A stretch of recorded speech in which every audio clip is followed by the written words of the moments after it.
Bismillahirrahmanirrahim. Assalamualaikum warahmatullahi wabarakatuh.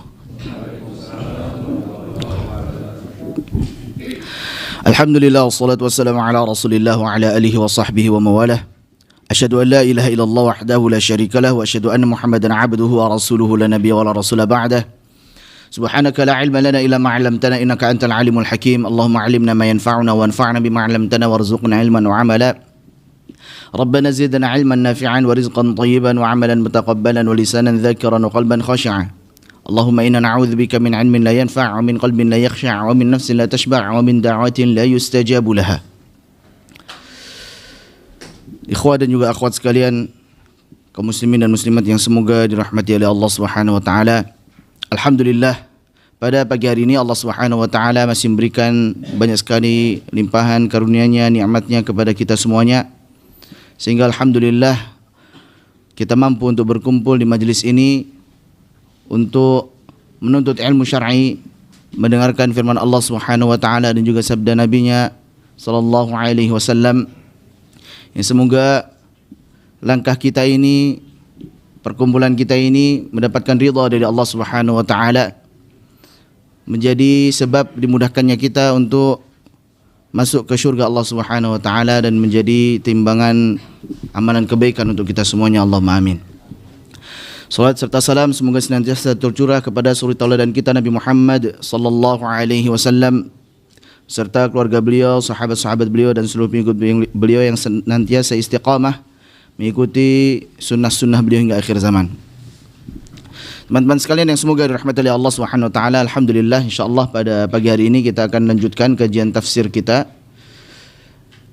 Terakhir tafsir yang kita bahas adalah surah An-Nasr, sehingga kita insyaallah akan lanjutkan dengan surah Al-Kafirun. Surah Al-Kafirun insyaallah semuanya kita menghafalnya dan sering kita baca karena ini surat favorit. Ya, surat Al-Kafirun dan surah Al-Ikhlas sering dibaca. Jadi insyaallah kita sering membaca surah ini dan juga menghafalnya. Ya, ada baiknya kita baca terlebih dahulu, anak akan bacakan, silakan diikuti. Minasyaitonir rajim. Karena Al-Kafirun orang-orang yang kafir. Nama surah ini paling tidak yang kita temukan ada 3. Yang pertama namanya adalah Qul ya ayyuhal kafirun.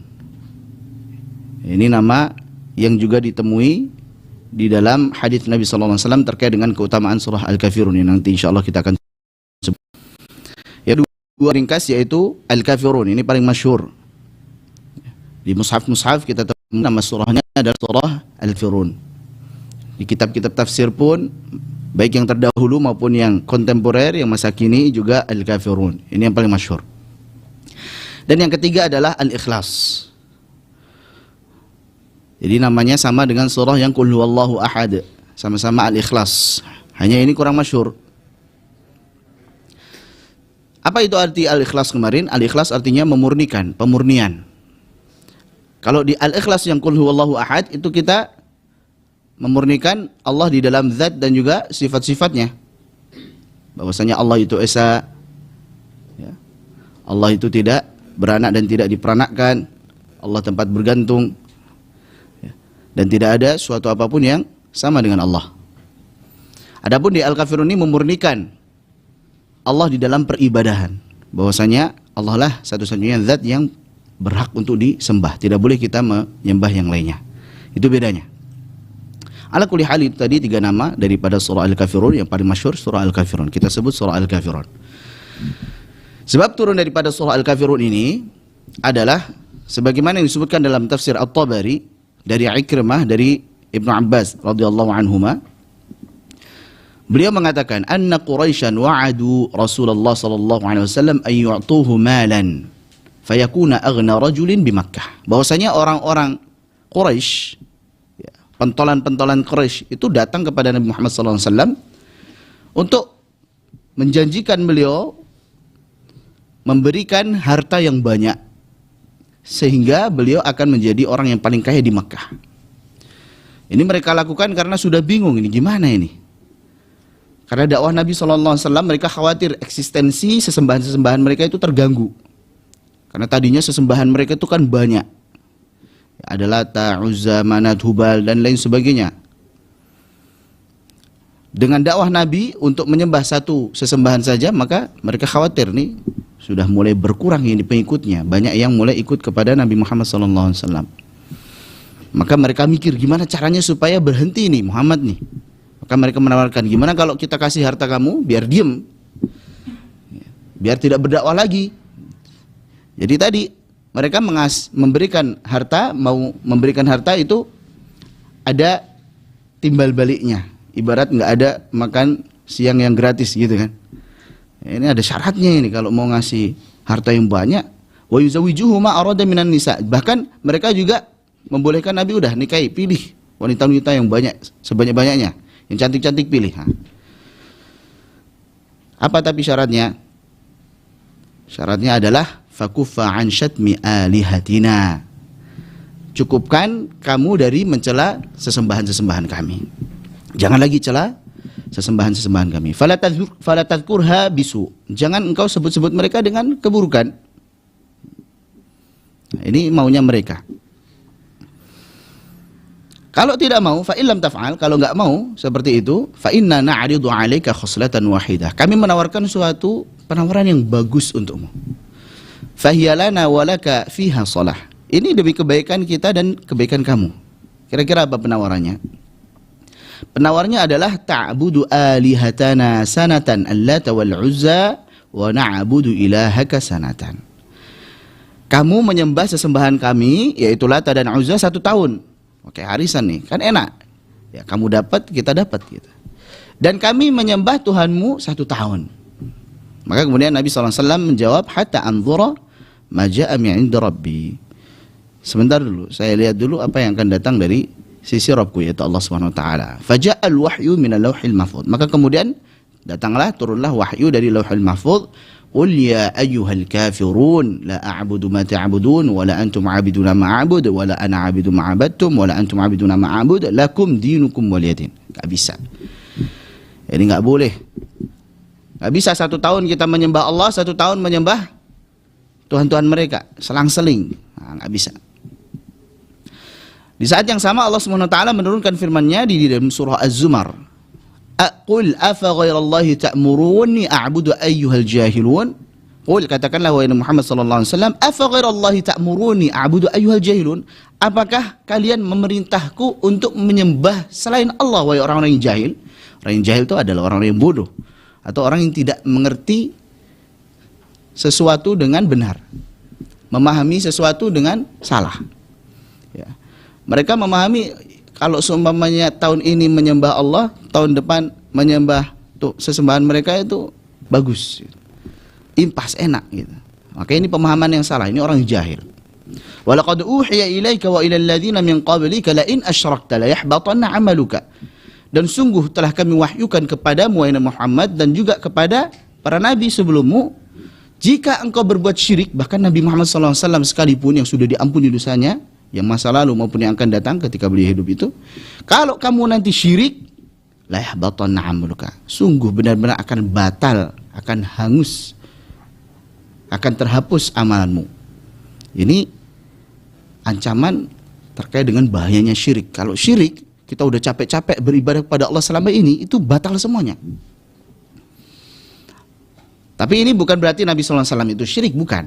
Nabi tidak syirik. Hanya saja ini menunjukkan ancaman yang besar terkait dengan syirik. Kalau kamu syirik sekalipun, bukan kaummu saja, kamu sekalipun kalau syirik, maka sungguh akan batal, akan terhapus seluruh amalanmu, dan engkau sungguh menjadi orang-orang yang merugi. Ini terkait dengan sababun nuzul surah Al-Kafirun. Nah tadi, kaum Quraisy yang datang kepada Muhammad SAW itu pentolannya ada 4. Yang pertama adalah Al-Walid bin Al-Mughirah. Siapa kemarin Al-Walid bin Al-Mughirah? Bapaknya Khalid bin Walid. Al-Walid bin Al-Mughirah. Yang kedua Al-As bin Wa'il.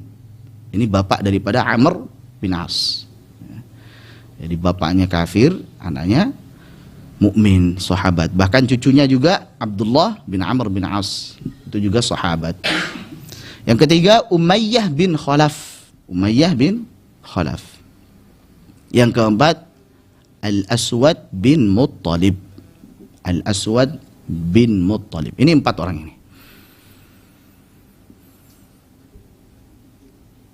Nah, kalau kita perhatikan, sudah ya, dicatat semuanya tadi, sudah hafal belum? Coba hafalin. Al-Walid bin Al-Mughirah. Antum ingat sahabat Khalid bin Walid aja, bapaknya gitu. Al-Walid bin Al-Mughirah. Yang kedua bapaknya Amr bin As. Al-As bin Wa'il. Yang ketiga Umayyah bin Khalaf. Umayyah bin Khalaf. Yang keempat Al-Aswad, hitam. Al-Aswad itu hitam artinya, hitam. Bin Muttalib. Nah, gampang ya insyaallah ya. Baik, ini 4 orang tadi nih pentolannya. Ini yang Allah Subhanahu wa taala perintahkan untuk panggil, wahai orang-orang yang kafir. Wah. Jarang-jarang kan Nabi kan terkenal dengan sopan santun, lemah lembut gitu ya. Fabima rahmatin minallahi lintalahum. Ya, karena rahmat dari Allah, kasih sayang dari Allah, maka engkau bisa berlemah lembut, bisa sopan santun kepada mereka. Walau kunta faddan ghalidhal qalbi lam faddu min hawlik. Seandainya engkau itu orang yang keras, orang yang kaku, orang yang beringas, maka sungguh mereka akan berpaling, akan lari daripada dakwahmu. Nabi adalah orang yang lembut, sopan santun. Tapi ini tumben nih, wahai orang-orang yang kafir. Wah, ini kan konotasinya negatif ya. Saking buruknya kekafiran, orang kafir sendiri nggak mau disebut kafir gitu. Orang-orang kafir, wah ini nggak toleran nih, intoleran ini kan. Jarang-jarang. Kenapa Nabi SAW memanggil mereka orang-orang yang kafir? Yang pertama tentunya alasannya karena ini perintah Allah. Qul, katakanlah ya Muhammad, ya ayyuhal kafirun, wahai orang-orang yang kafir. Ini alasan pertama nih. Alasan yang kedua adalah bahwa orang-orang yang disebut sebagai kafir di sini adalah yang dia divonis kafir sampai dia meninggal. Masya Allah.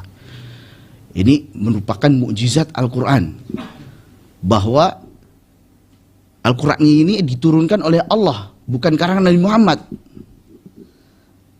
Jadi kalau kita teliti di dalam bahasa Arab, al-kafirun, situ ada alif lam, itu bukan alif lam lil jins, bukan jenis orang kafir, semua orang kafir, bukan.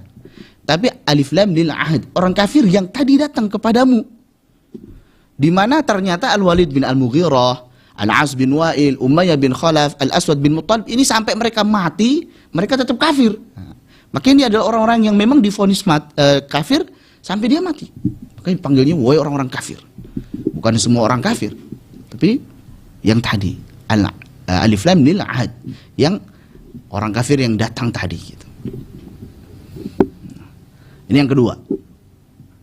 Jadi menunjukkan bahwasanya ini wahyu, ini mujizat dari Allah Subhanahu wa taala. Seandainya mereka masuk Islam saja, wah itu sudah membantah, wah Al-Qur'an ini salah ini gitu. Tapi ternyata mereka enggak masuk Islam sampai mereka meninggal.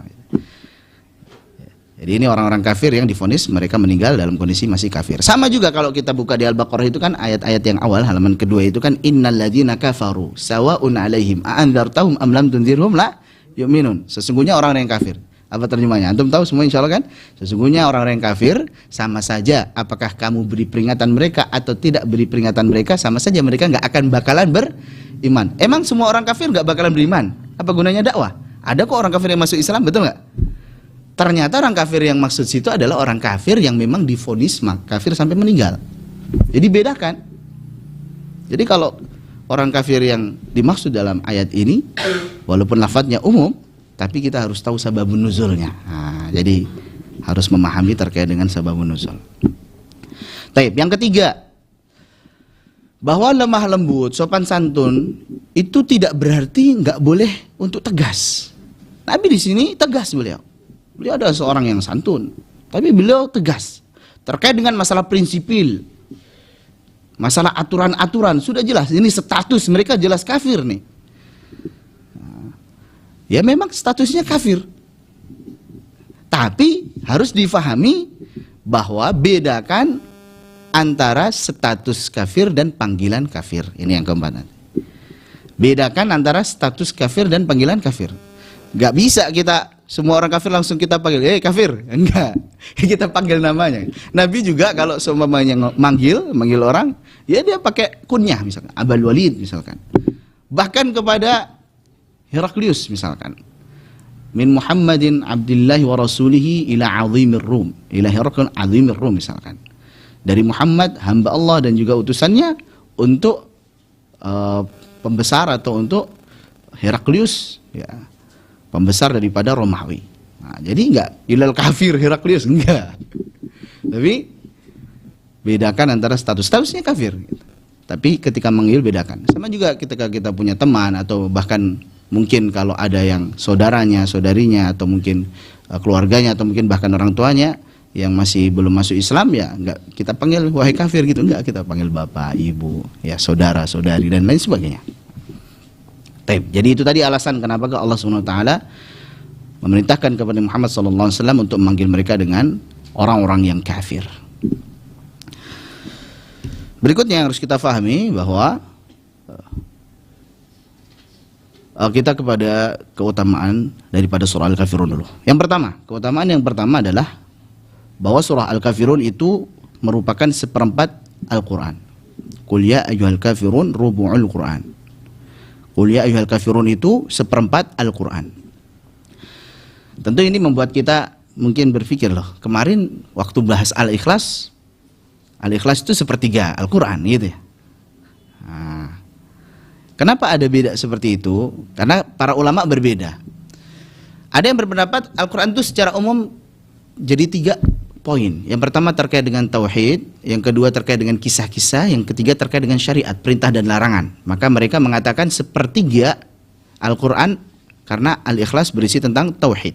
Jadi ini seolah-olah menggambarkan sepertiganya Al-Quran. Nah, Nabi ketika membagi sepertiga seperti itu maksudnya. Tapi ketika membagi seperempat Al-Quran, maka maksudnya yang pertama adalah tauhid. Jadi poin yang pertama adalah tauhid. Poin yang kedua adalah berita-berita tentang akhirat. Poin yang ketiga berita-berita tentang Nabi dan Rasul. Poin yang keempat adalah berita atau hakikat tentang dunia. Maka Al-Kafirun ini masuk kepada poin yang pertama terkait dengan tauhid. Karena di sini kita mengisahkan Allah di dalam peribadahan. Kita hanya menyembah kepada Allah saja, bukan menyembah kepada yang lainnya. Baik. Itu keutamaannya. Keutamaan yang kedua bahwasanya surah Al-Kafirun itu bara'atun minasyirki, berlepas diri dari syirik, kesyirikan. Ya, karena kita mendeklarasikan di sini, mengikrarkan di sini bahwasanya wahai orang-orang kafir, saya tidak akan menyembah apa yang kalian sembah. Kalian pun bukan penyembah apa yang saya sembah, dan saya bukan penyembah apa yang kalian telah sembah. Kalian pun bukan penyembah apa yang kami sembah, saya sembah. Bagiku, bagi kalian abang kalian, bagiku agamaku. Jadi kita berlepas diri dari kesyirikan. Karena kalau kita menyembah Allah kemudian menyembah yang lainnya, ini berbuat syirik, menyekutukan Allah Subhanahu wa taala.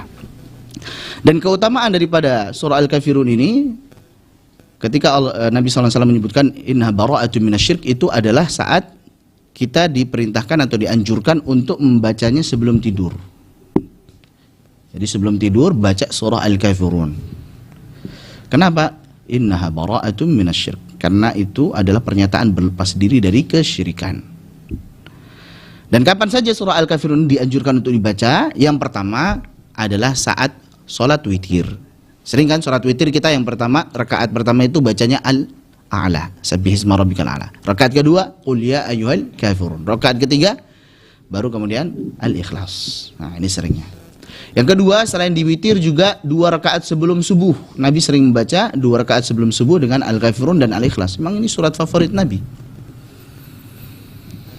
Yang ketiga, 2 rakaat setelah maghrib. Ini juga sering Nabi lakukan, membaca Al-Kafirun dan Al-Ikhlas. Yang keempat, 2 rakaat setelah tawaf. Setelah tawaf keliling Ka'bah, baru kemudian sholat 2 rakaat, membaca Al-Kafirun dan Al-Ikhlas.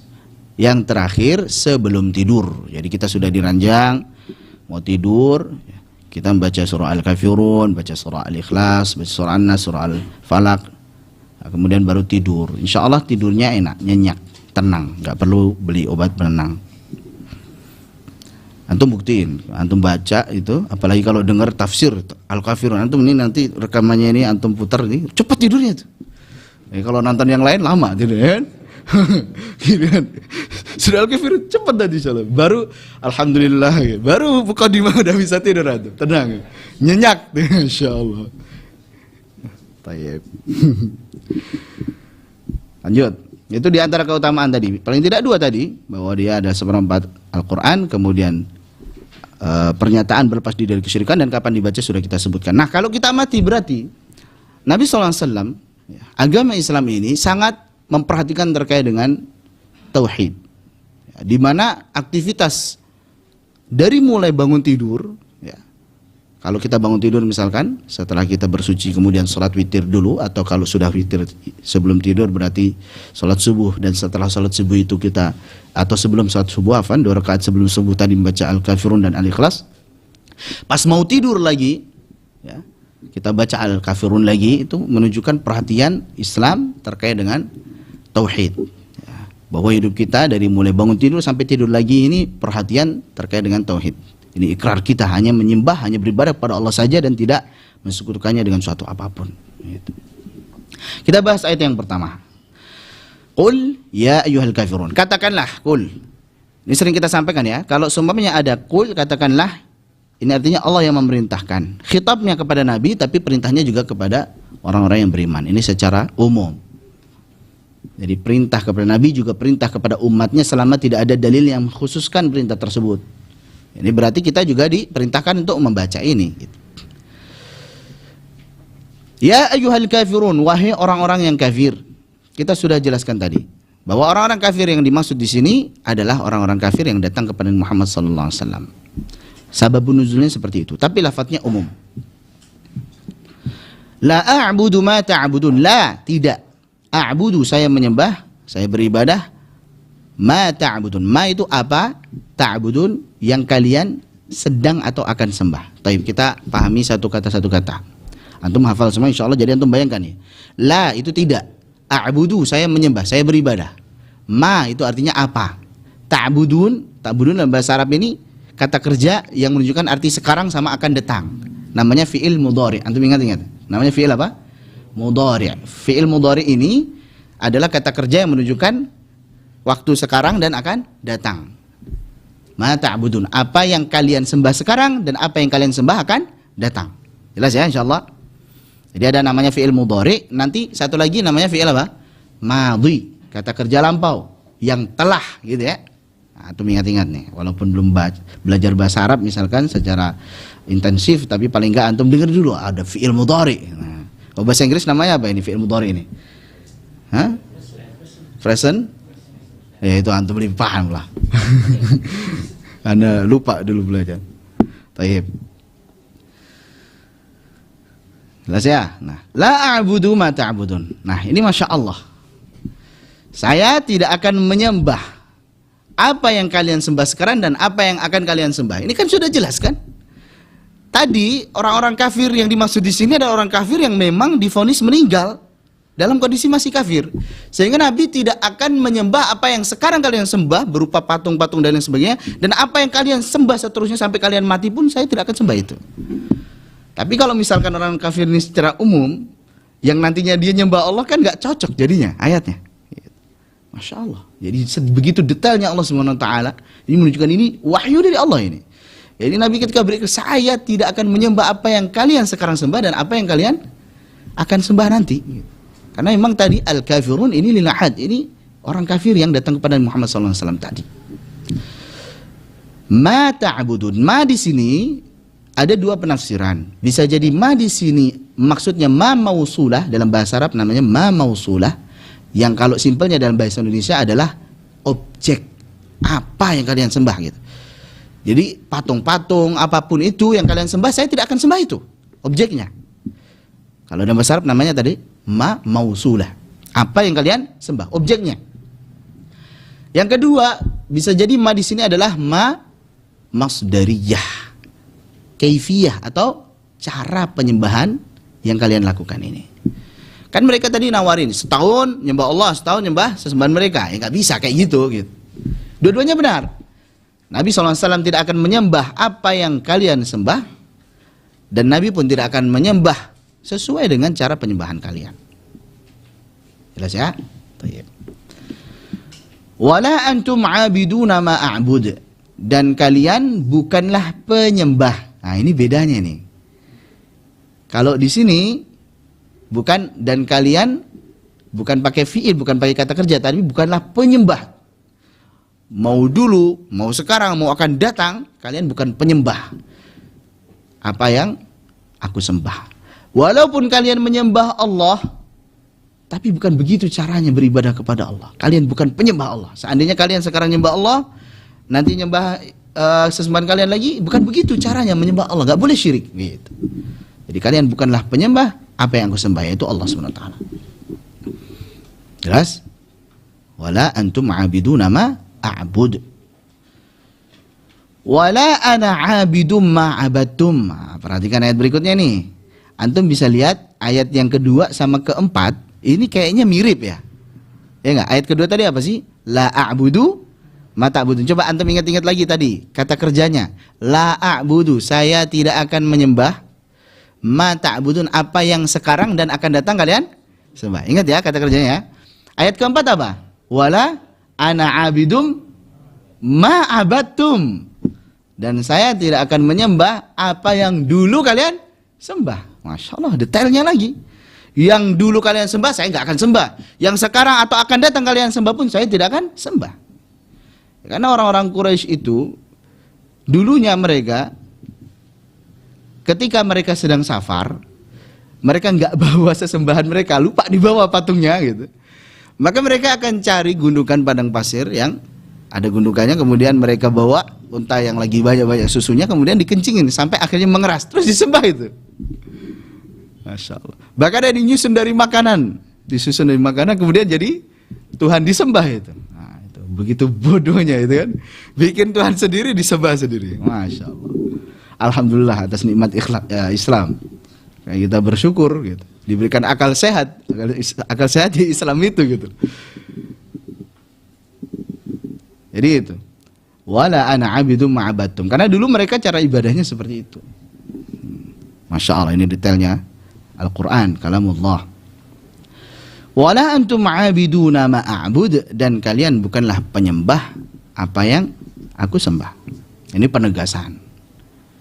Kalau yang 2 sama 4 tadi kayak penegasan, tapi beda ternyata dari segi fiilnya, dari segi kata kerjanya. Nah, disebut penegasan ya betul, tapi yang lebih rincinya adalah itu beda maksudnya. Ayat kedua itu yang sekarang dan akan datang, sedangkan pada ayat keempat adalah yang telah lalu. Lakum dinukum waliyadin. Lakum dinukum waliyadin. Bagi kalian agama kalian dan bagiku agamaku. Bagi kalian agama kalian dan bagiku agamaku. Baik. Ada banyak faedah dari surah Al-Kafirun ini. Kita kembali kepada lafaz Al-Kafirun sendiri. Dalam bahasa Arab, kafara yakfuru itu artinya menutupi. Jadi dia menutup dirinya sendiri dari beriman kepada Allah. Jadi ini bahasa sebenarnya udah halus. Daripada non-muslim itu nggak selamat. Sengsara dia udah pasti gitu kan. Jadi kafir itu sebenarnya halus. Menutupi. Halus banget itu loh. Daripada misalkan tersesat gitu kan, domba-domba yang tersesat, udah domba tersesat lagi, itu lebih kasar gitu. Itu mau disampaikan domba tersesat lagi kan, masya Allah, manusia yang tersesat aja nggak mau apalagi domba gitu. Jadi udah halus banget sebenarnya Islam nih, masya Allah.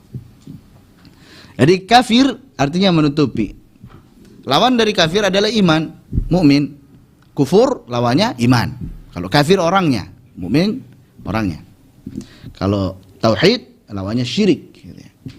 Jadi kalau kufur ini lawannya apa? Iman. Iman artinya percaya, yakin. Nah, kalau kafir tidak percaya, dia menutup diri dari keyakinan bahwasanya Allah itu adalah zat yang berhak untuk disembah. Nah, kafir itu ada yang dia mengeluarkan dari Islam dan ada yang tidak mengeluarkan dari Islam. Ini pemahaman yang penting. Supaya kita jelas, tidak gampang mengkafirkan orang, tapi tetap orang kafir kita sebut kafir gitu. Jangan sampai kebablasan juga. Gak boleh mengkafirkan orang gitu. Orang kafir jelas-jelas kafir ya harus dikafirkan.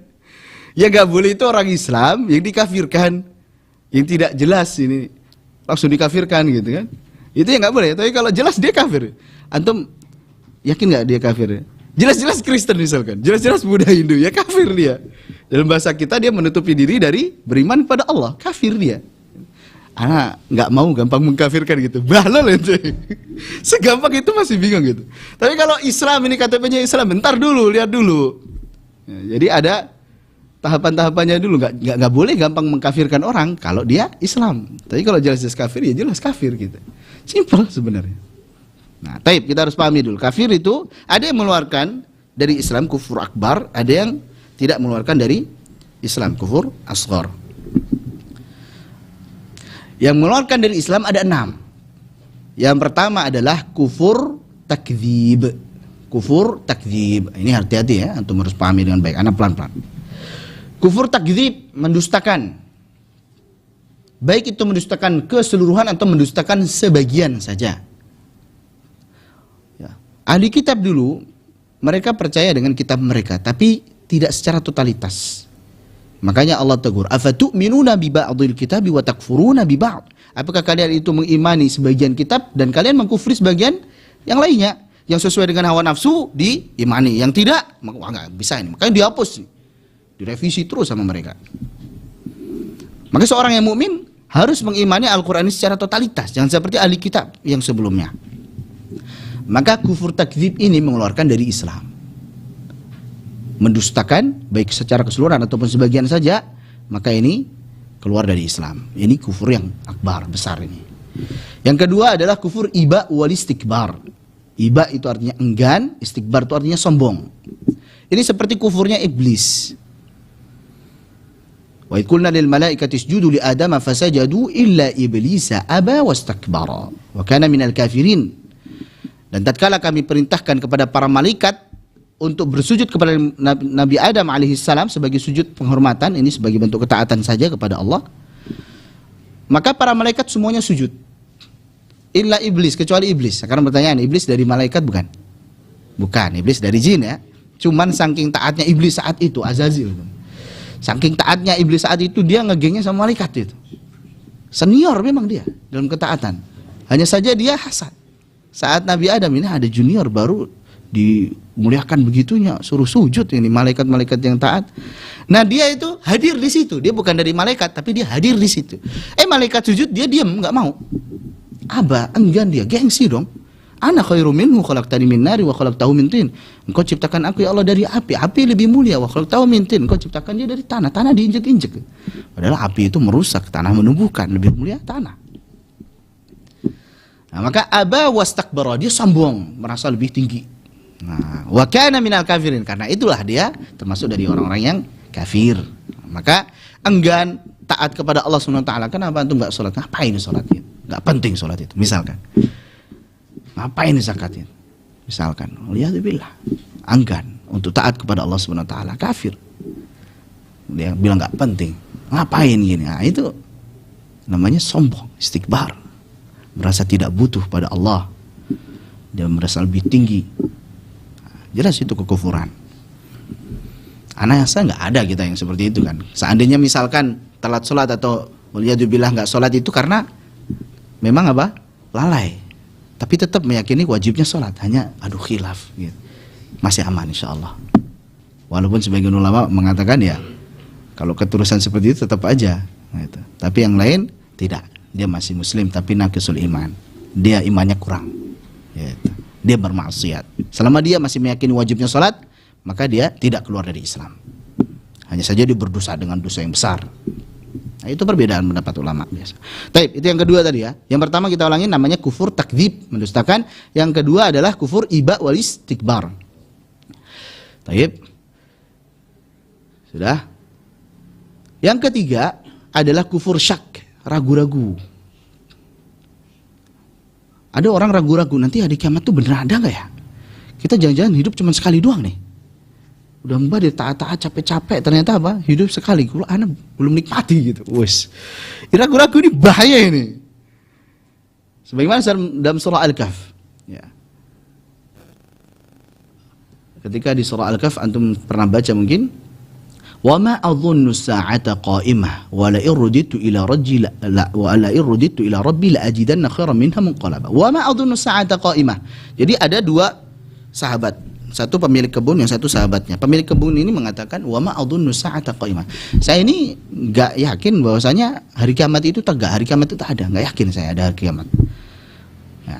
Akhirnya temannya qala lahu sahibuhu wa huwa yuhawiruhu akafarta billadhi khalaqaka min turabin thumma min nutfatin thumma sawwaka rajula. Apakah engkau itu kufur? Ini kufurnya kufur yang besar. Kenapa? Karena ragu-ragu. Sama juga ragu-ragu kepada Allah. Allah itu ada nggak ya? Jangan-jangan Allah nggak ada misalnya. Surga neraka ada nggak ya? Jangan-jangan nggak ada. Nah, ini hati-hati terkait dengan keimanan seperti ini. Jangan ragu-ragu. Jadi rukun iman antum harus yakini Allah itu ada. Allah esa. Allah satu-satunya yang berhak kita sembah. Tidak ada yang lain. Dan malaikat itu ada, tercipta dari cahaya. Dia taat, tidak pernah bermaksiat, nggak pernah membangkang Allah. Bahwasanya kitab-kitab itu ada diturunkan kepada para rasul, bahwasanya rasul-rasul itu ada mengemban dakwah untuk mengajak manusia kepada jalan tauhid, bahwasanya hari kiamat itu ada, nggak mungkin nggak ada. Kehidupan kita yang sebenarnya adalah setelah hari kiamat. Baru kemudian kepada qada dan qadar, bahwasanya ketetapan Allah baik yang baik menurut kita ataupun yang buruk itu ada dan harus kita imani. Jadi itu ya, benar-benar kita harus totalitas dan beriman, dan caranya pun harus benar. Lanjut. Itu yang sudah yang ketiga tadi ya. Yang keempat adalah kufur i'rad.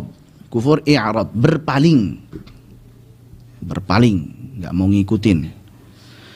Walladzina kafaru 'amma unziru mu'ridun, dalam surah Al-Ahqaf bagian awal. Dan orang-orang yang kafir itu mereka berpaling dari apa yang diperingatkan kepada mereka. Enggak mau mereka terima dakwah Islam, padahal mereka tahu ini benar, Islam itu benar. Secara rasional pun juga mudah sekali dibuktikan, tapi mereka berpaling, nggak mau. Nah, ini kufur jelas. Itu tadi yang keempat. Yang kelima adalah kufur nifak. Kufur nifak. Nifak sendiri sebenarnya ada dua. Ada yang i'tiqadi, keyakinan, ada yang amali. Yang maksud di sini adalah yang i'tiqadi. Kalau antum sering dengar hadis ya, ayatul munafiqin thalath, idza hadatsa kadzaba wa idza tumina khana wa idza wa'ada akhlafa. Itu nifak yang amali, tidak mengeluarkan dari Islam. Hanya amalan atau perbuatannya munafik, tapi tidak mengeluarkan dari Islam. Tadi kalau i'tiqadi, dia sebenarnya kafir dalam hatinya, hanya saja dia menampakkan Islam, KTP-nya Islam, tapi sepak terjangnya nggak menunjukkan bahwasanya dia Islam, misalnya memusuhi Islam, memojokkan Islam, memusuhi orang-orang yang berpenampilan Islam misalkan. Ya, maka ini nifak. Kufur nifak ini mengeluarkan dari Islam. Kalau dia diyakin di dalam hatinya meyakini bahwasanya yang benar ini bukan Islam nih. Saya agama Islam ini karena ya sini mayoritas, ya saya ikutin aja, cari aman misalkan. Atau orang-orang munafikin zaman Nabi SAW karena mereka waktu Fathu Makkah itu banyak orang berbondong-bondong masuk Islam, akhirnya cari aman nih daripada diperangi nanti, udah masuk Islam aja. Pas Nabi meninggal banyak yang murtad lagi. Nah, itu orang-orang munafik jelas. Tapi itu yang kelima tadi ya. Yang keenam, yang terakhir adalah kufur juhud. Kufur juhud. Kufur juhud ini hampir sama sebenarnya dengan takdzib, tapi kufur juhud ini mengingkari ini seperti seseorang yang dia sholat tapi dia tidak meyakini wajibnya sholat, atau kadang sholat kadang enggak. Ada orang misalkan sholat tapi dia nggak, apa sebenarnya sholat tuh nggak wajib kok, ente sholat nggak apa, ya nggak apa-apa. Atau antum kok nggak sholat, kenapa? Yang penting kan eling, wa aqimus sholata li dzikri katanya. Jadi tidak meyakini wajibnya sholat misalnya. Maka ini kufur juhud namanya. Ini pun kekufuran. Jadi ngapain? Sholat itu nggak wajib kok. Sholat nggak wajib. Yang penting itu eling. Sholat kan buat ingat gitu. Ngapain kalau kita sholat juga nggak ingat? Ngeri kan? Makanya eling mereka. Udah sholat belum? Udah eling. Udah ingat Allah kok. Eling. Udah enak sekali. Nabi aja nggak gitu. Ngeri ya. Masya Allah. Taib, itu tadi terkait dengan kekufuran yang mengeluarkan dari Islam. Kufur yang besar. Adapun berikutnya kufur yang kecil tidak mengeluarkan dari Islam. Yang pertama adalah kufur nikmah. Antum sering dengar kufur nikmah. Ini nggak mengeluarkan dari Islam ini. Saat baca misalkan wa ta'adzana rabbukum la in syakartum la azidannakum wa la in kafartum inna adzabi lasyadid. Orang kalau semuanya nggak bersyukur tentang nikmat terus kafir dia. Enggak gitu. Ini kufurnya kufur yang kecil, tidak mengeluarkan dari Islam. Maka para ulama menamai juga dengan kufrun duna kufrin gitu. Kekufuran tapi di bawah kekufuran yang mengeluarkan dari Islam tadi. Nah, ini harus hati-hati. Dan kufur nikmat ini bisa jadi kufur nikmat kepada Allah, kita tidak mensyukuri nikmat dari Allah SWT. Sedangkan rukun syukur itu ada 3, sering kita sebutkan. Yang pertama, syukur dengan hati. Jangan sampai kita ucapin alhamdulillah tapi enggak kok, ini saya bisa kaya seperti ini karena skill yang saya miliki ini, karena saya hebat. Bukan dari Allah ini, udah. Ya, buktinya yang lain juga enggak sukses kok. Itu seperti apa? Qarun. Ketika dia dikatakan la tafrah innallaha la yuhibbul farihin. Jangan kamu berbangga seperti itu, berlebihan seperti itu. Allah enggak suka orang yang seperti itu. Apa jawabnya? Qala innama utitu ala ilmin indi. Udah kamu diam aja. Saya bisa kaya seperti ini. Kayaknya Qarun itu sampai kunci gudangnya itu diangkat oleh Usbah, oleh orang yang sekitar 1 sampai 10 lah. Itu kunci gudangnya doang gitu. Enggak kebayang kekayaannya seperti apa. Latanu ubil usbati ulil quwah, dan orang-orang yang kuat itu yang angkat. Itu kunci gudangnya doang gitu. Qala innama utituhu ala ilmin indi. Saya bisa kaya seperti ini ala ilmin indi karena saya punya ilmu, saya punya skill, saya pandai dalam mengelola harta gitu. Maka apa balasannya? Ditenggelamkan oleh Allah SWT semua hartanya dan dia. Makanya namanya harta karun kan. Ditemuin 6 kali harta karun gitu. Masya Allah. Padahal karunnya tinggal di mana, kita di mana gitu. Sejadi itu hartanya Asep apa siapa kan? Harta karun. Ada yang namanya Asep nih. Mohon maaf nih, asalnya ulo saja nih. Enggak maksudnya. Baik. Nah ya. Kemudian yang kedua adalah dengan lisan. Alhamdulillah, ucapkan syukur dengan alhamdulillah, berterima kasih kepada Allah, segala puji bagi Allah. Yang ketiga, ini syukur yang sebenarnya adalah membuktikan action dengan anggota badan, beribadah dengan ketaatan. Ini yang sebenarnya. Kenapa? Karena Allah SWT berwasiat kepada Nabi Daud dan juga keluarganya. I'malu ala Dawud syukra. Beramalah, beribadahlah wahai pengikut ataupun keluarga Daud. Syukra, kenapa harus beramal? Kenapa harus beribadah? Syukra, sebagai bentuk rasa syukur. Jadi kalau kamu pengen disebut orang yang bersyukur, ya beramal, beribadah. Ya, hartanya untuk bersedekah, membantu yang lemah, ya, jasadnya yang kuat digunakan untuk membantu yang lainnya, aktif di kegiatan sosial dan lain sebagainya. Ataupun nikmat badannya digunakan untuk beribadah, sholat, zakat, puasa dan lain sebagainya. Itu cara bersyukur. Wa qalilu min ibadiyas syakur, hanya sedikit saja hamba-hambaku yang bersyukur. Padahal kalau kita sensus tuh, orang Islam kalau dapat nikmat walaupun dia enggak salat, dia bilang alhamdulillah tuh. Alhamdulillah dapat gaji gitu. Tapi Allah masih mengatakan wa qalilu min ibadiyas syakur, hanya sedikit dari hamba-hambaku yang bersyukur. Karena syukur enggak cuma di lisan. Harus dibuktikan dong action itu. Nah. Baik. Jadi kita kembali bahwa kufur yang kecil yang pertama adalah kufur nikmat. Entah itu kufur pada Allah atau kufur kepada pasangan. Nah, ini yang harus hati-hati. Ya, seorang istri jangan sampai kufur dengan suaminya. Kenapa? Karena Nabi SAW beliau memerintahkan, ya ma'syaran nisa tasaddaqna, wahai sekalian perempuan, bersedekahlah kalian. Dan aktsiru istighfar, dan perbanyak istighfar. Kenapa? Fa inni ra'aitukunna aktsara ahlin nar. Karena sungguh saya telah melihat kalian itu adalah yang paling banyak menjadi penghuni neraka. Ini mohon maaf, bukan berarti yang hadir di sini, bukan, insyaallah. Insyaallah di sini mah aman. Iya, saya aman. Semuanya insyaallah bersyukur. Maksudnya perempuan secara umum gitu. Yang paling banyak masuk neraka. Kenapa? Karena mereka yakfurna, kata Nabi SAW, mereka itu kufur. Para sahabat tanya, ayakfurna billah, apakah mereka kufur pada Allah? La. Yakfurnal ashir, tapi mereka itu kufur kepada suaminya. Lau ahsanta ila ihdahunna dahra thumma ra'at minka syai'an qalat ma ra'aituka minka khairan qat. Seandainya engkau berbuat baik kepadanya sepanjang masa, udah setiap saat kamu beri, kamu capek-capek kerja, berjuang, minta apa dikasih, Masya Allah. Tiba-tiba lihat satu kesalahan aja dari kamu, tiba-tiba dia ngomong apa? Ma ra'aitu minka khairan qat. Saya tidak pernah lihat kebaikan sedikit pun dari kamu, Masya Allah. Gugur semua itu kebaikannya. Ini nggak bersyukur namanya. Walaupun ini yang dibawakan adalah perempuan, tapi bisa jadi berlaku juga untuk laki-laki. Istrinya sudah mendidik anaknya di rumah, Masya Allah, capek-capek. Antum enak kerja di sini di AC misalkan. Di rumah istri, Masya Allah, beresin rumah, masakin, nyuciin. Udah mendidik anak nggak mudah, kalau rewel, kalau sakit, Masya Allah. Tapi kemudian kita apa? Lupa terhadap jasa-jasa itu. Dia ngelakuin kesalahan mungkin remeh, tidak fatal, ya kita langsung benci dia, kasar kepadanya. Nah, ini salah juga, ini kufur juga. Wala tansawul fadla bainakum, jangan kalian lupakan kebaikan sesama kalian. Udah. Fa in karihtumuhunna fa asa an takrahu syai'an wa yaj'alallahu fihi khairan katsira. Seandainya engkau enggak suka kepadanya, yaitu kepada istri kalian itu, fa asa an takrahu syai'an, bisa jadi kamu membenci sesuatu, wa yaj'alallahu fihi khairan katsira, tapi Allah Subhanahu wa taala menjadikan kebaikan yang banyak darinya.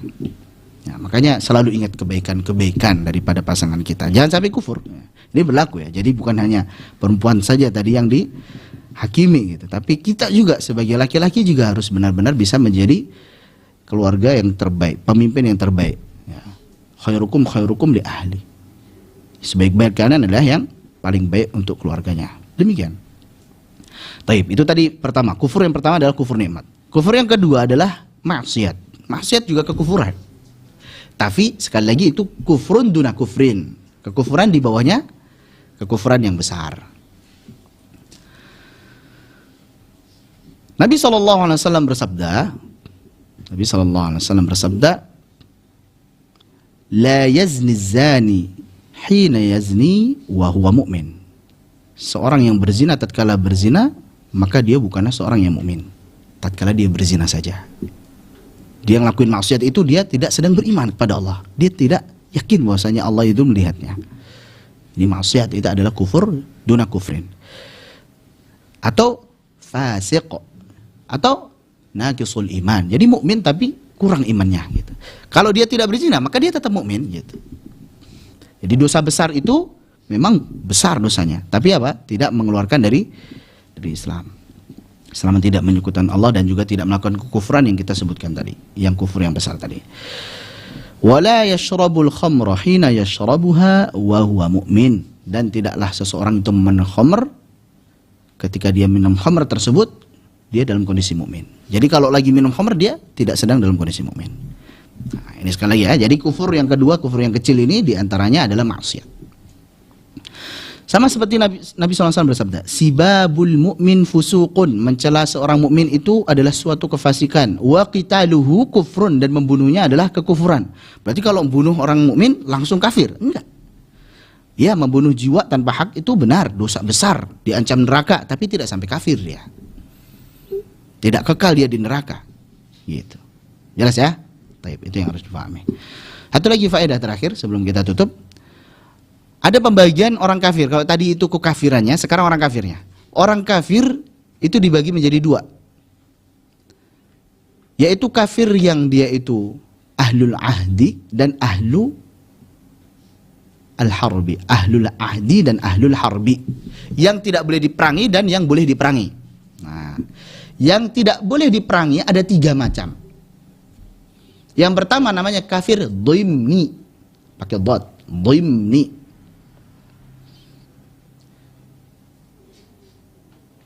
Yang kedua adalah kafir mu'ahad. Catat saja dulu namanya. Yang ketiga adalah kafir musta'man. Yang pertama tadi kafir dhimni. Yang kedua adalah kafir mu'ahad. Yang ketiga adalah kafir musta'man. Sudah? Kafir dhimni ini adalah orang kafir yang dia mukim di negeri Islam dan dia membayar jizyah sebagai ganti keamanannya dia. Jadi dijamin keamanannya. Dia tinggal mukim di negeri Islam, berbaur bersama kaum muslimin, orang-orang beriman, tapi dia tidak boleh diperangi. Kenapa? Karena dia bayar jizyah. Jizyah ini harus difahami dia beda dengan pajak. Pajak seperti sekarang ini nggak mukmin, nggak kafir kan? Nggak mukmin, nggak kafir bayar semua gitu. Kita juga bayar pajak, bukan itu. Jizyah ini adalah jaminan dari seorang kafir yang dia mukim bersama orang-orang beriman di negeri Islam sebagai ganti dari keamanannya dia. Jadi dia dijamin keamanannya. Dan itu nggak banyak, cuma 1 dinar saja. Masya Allah. Itu kafir dhimni, terjaga. Dia terjaga, dia tidak boleh diperangi. Yang kedua mu'ahad. Mu'ahad itu yang terikat perjanjian dengan orang-orang mukmin. gencatan senjata gampangnya. Contohnya waktu pembahasan surah An-Nasr kemarin kita sudah bahas itu kan, perjanjian Sulhul Hudaybiyah. Kalau lagi gencatan senjata 10 tahun nggak boleh itu diperangi. Ada orang-orang kafir kita ketemu nggak boleh diperangi. Lagi gencatan senjata, perjanjian damai. Bahkan Nabi SAW saking mengancamnya, beliau bersabda, "Man qatala mu'ahadan lam yajid raihatal jannah wa inna rihaha latujadu masirata 40 aman." Barang siapa yang membunuh seorang kafir mu'ahad yang terikat perjanjian damai dengan kaum mukminin, maka dia tidak akan mencium bau surga. Padahal bau surga sendiri itu dapat dicium dari jarak 40 tahun perjalanan. Jadi ini saking jauhnya bisa dicium wangi surga tersebut, tapi bagi yang membunuh kafir mu'ahad maka dia tidak akan mencium surga. Ini ancaman, maksudnya jangan main-main terkait darah ini. Orang yang sudah terjamin darahnya jangan sampai gampang dibunuh. Masya Allah, ini Islam menjaga sekali. Yang ketiga, kafir musta'man. Kafir musta'man itu delegasi, utusan dari negeri kafir ke negeri Islam misalkan. Maka nggak boleh dibunuh. Wah, udah orang kafir nih utusan, nggak boleh dibunuh. Dia harus dilindungi. Atau turis, dia bayar visa, nggak boleh dibom misalkan, nggak boleh. Orang dia wisata, terjaga keamanannya, udah bayar dia. Maka ini musta'man, dilindungi dia, dapat keamanan. Kenapa? Karena dia sudah membayar visa kalau zaman sekarang kan. Wa in ahadun minal musyrikin istajaraka fa'ajirhu hatta yasma'a kalam Allah thumma ablighu ma'mana. Masya Allah, antum lihat ya rahmatnya Islam. Seandainya ada satu orang dari orang-orang musyrikin yang masuk ke negeri Islam, ya, minta perlindungan kepada negeri Islam, dia sebagai delegasi, sebagai turis tadi, maka apa? Fa'ajirhu, lindungilah ia. Hatta yasma' kalam Allah, semoga dia dengar kalamullah. Karena ini sekarang negeri Islam nih, siapa tahu dapat hidayah dia. Dia dengar azan, dia dengar orang baca Al-Quran, siapa tahu dapat hidayah gitu. Yang tadinya mungkin di negeri kafir nggak pernah dengar azan, nggak pernah dengar Al-Quran, akhirnya pas dengar dia dapat hidayah. Summa ablighu ma'manah, bahkan antarkan lagi gitu. Maksudnya sampai pulang harus aman gitu, jangan sampai dimusuhi. Demikian. Ini namanya ahlul ahdi. Nggak boleh diperangi. Ahlul harbi yang diperangi adalah yang memerangi orang Islam. Nah, ini baru yang diperangi. Jadi Allah Subhanahu wa taala dalam surah Al-Mumtahanah berfirman, "La yanhakumullahu 'anil ladzina lam yuqatilukum fid din wa lam yukhrijukum min diyarikum an tabarruhum wa tuqsitu ilaihim. Innallaha yuhibbul muqsitin." Allah tidak melarang kalian untuk berlaku adil terhadap orang-orang kafir yang mereka tidak memusuhi kalian, tidak mengusir kalian dari negeri kalian, tidak menampakkan permusuhan kepada kalian. Nggak apa-apa, berlaku adil, nggak boleh diperangi gitu. Karena sesungguhnya Allah mencintai orang-orang yang berlaku adil.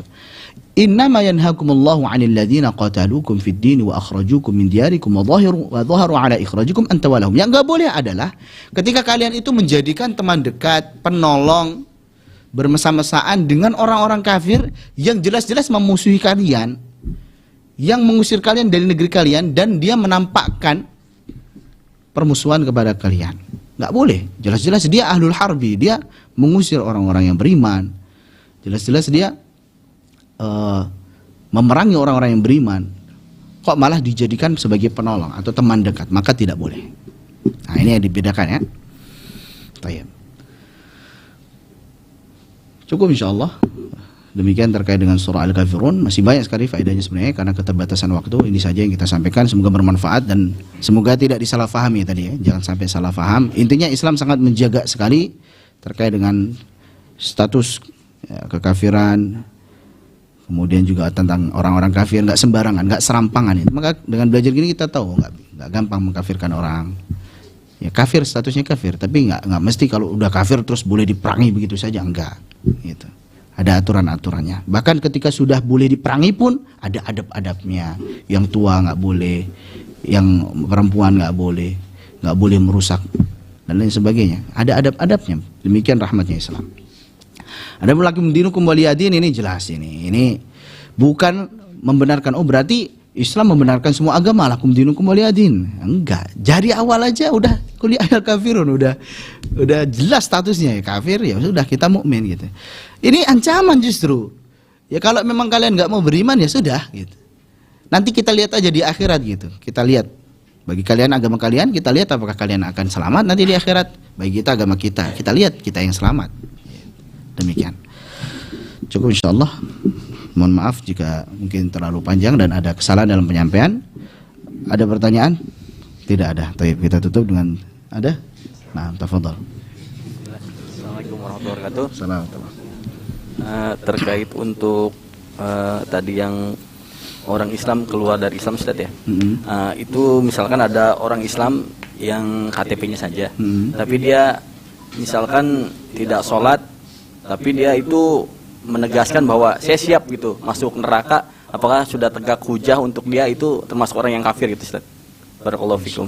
Assalamualaikum warahmatullahi wabarakatuh. Itu yang lagi viral itu ya. Namanya pentawanan. Insyaallah. Anda tahu jawabannya tapi Anda nggak mau jawab sini. Ya jelas ya. Anda akan jelaskan secara umum aja. Jadi terkait dengan meninggalkan sholat. Anda pernah bahas kayaknya di surah. Pernah nggak di sini ya? Hah? Belum ya? Baik. Jadi terkait dengan meninggalkan sholat. Meninggalkan sholat menurut mazhab Hambali. Taib. Anda akan jelaskan dulu. Meninggalkan sholat itu ada dua macam. Ada yang dia masih meyakini sholat itu wajib, cuman karena malas tadi, lalai. Ada yang dia meyakini sholat itu nggak wajib gitu. Ini sepakat ini semua ulama ini keluar dari Islam. Dah, Anda nggak memvonis orangnya tadi ya. Tapi antum udah tahu patokannya ini ya. Taib. Jadi kalau dia tidak meyakini wajibnya sholat, menurut para ulama, ini kufur nih. Ya. Jelas kan? Di dalam surah At-Taubah. Fa in tabu wa aqamus sholata wa atawuz zakata fa ikhwanukum fid din. Kalau mereka taubat, mereka menegakkan sholat, mereka menunaikan zakat, maka mereka saudara kalian di dalam agama. Artinya kalau nggak sholat, nggak zakat, ya, maka apa? Bukan saudara di dalam agama. Taib. Ini kalau dia tidak meyakini wajibnya sholat. Tadi pun secara kekufuran kita sudah rincikan. Ya, ada kufur apa tadi yang juhud ya? Dia tidak meyakini wajibnya sholat, maka jelas ini kufur. Bahkan kalau mau dianalogikan ya. Antum lihat ini. Taib. Antum lihat ini, tapi jangan ini harusnya ya, masih belum ada. Ini haji. Lepas jatuh nggak ini? Ini Islam yang anak pegang ini. Ini zakat. Ini puasa. Ini sholat.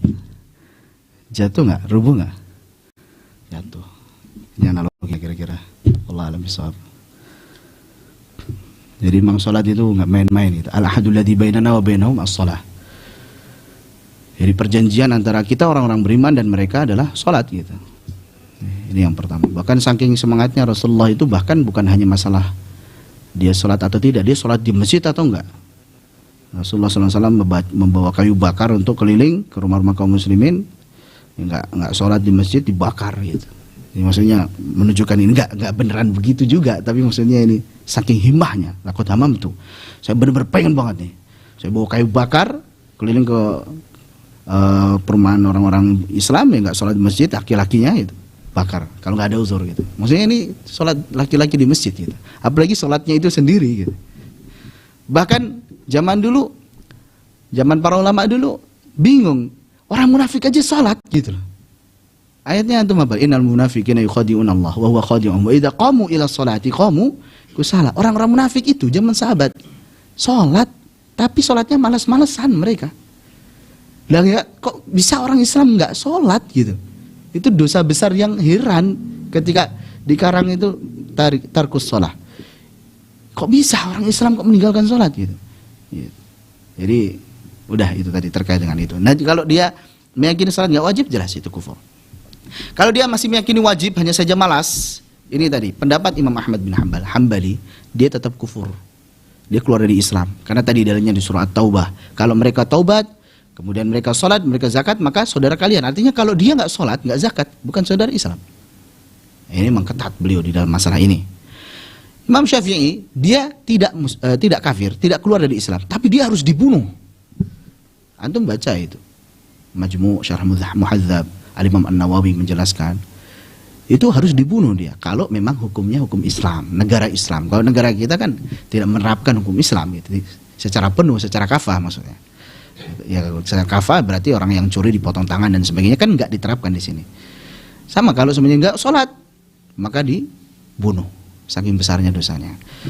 Yang lainnya, mazhab Hanafi, Maliki, maka mengatakan bahwasanya dia tidak keluar dari Islam, tidak dibunuh, tapi dia melakukan dosa besar, harus diusir. Ini menunjukkan apa? Perhatian sekali terkait dengan sholat. Itu padahal masih meyakini sholat itu wajib, hanya malas dia. Apalagi kalau udah menantang, ya nggak apa-apa saya masuk neraka. Wah ini azim ini, ngeri.